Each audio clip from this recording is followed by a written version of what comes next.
Hey, Mr. Bob here from NorthBay to talk about chemical reactions, when one substance chemically changes into another. At NorthBay, we talk about change in terms of filters, the people in our lives who help us understand a negative situation or feeling and change it into something positive. Now, when I say chemicals, you might think of bug spray, cleaning products, or fertilizer.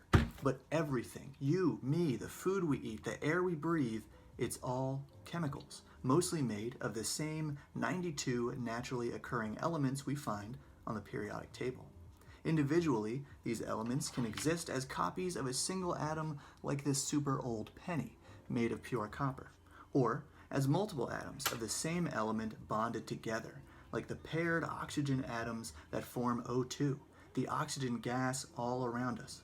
Even when different atoms combine to form molecules, like when two hydrogen atoms combine with one oxygen to form water.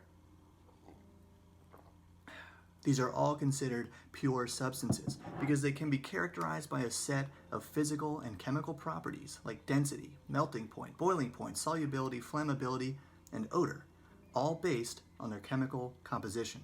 And when the atoms of these pure substances rearrange to form something new, we call it a chemical reaction. This, however, is a physical reaction. The end product has the same properties as it did before. It's still paper, it's just a bunch of carbon and hydrogen. It's just smaller. This, however, is a chemical reaction.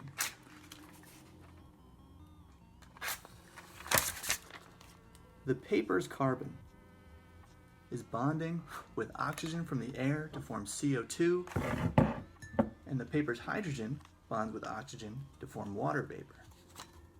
If we collected all the ash and weighed it, its mass would be less than that of the original paper. And if we tried to burn the ash again, unless we had an incredibly powerful heat source, nothing would happen. And there's not enough carbon or hydrogen fuel left to burn because we've altered the chemical composition. Put on your safety goggles and try this classic chemical reaction. First, get a bottle, a glass, or a mason jar like this, and pour in a few tablespoons of vinegar, aka acetic acid, C2H4O2. Next, get a balloon, or a bag and the jar seal, or even a rubber band, and pour in a good spoonful of baking soda, aka sodium bicarbonate, NaHCO3. Then, without dumping in the baking soda, carefully attach the bag to the glass and make sure it is sealed tightly.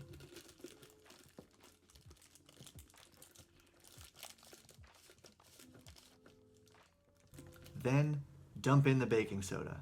The molecules of vinegar and baking soda rearrange to form CO2, which rises and fills the bag, while newly formed molecules of water and sodium acetate are left behind in the glass. That's a chemical reaction. So next time you feel like you need a change, think about your filters. Family, teachers, coaches, friends, even art and music and exercise, the people and things who help you grow and change. Better yet, think about ways you can be a filter for those people. I'm Bob from NorthBay, and I hope you have a great day.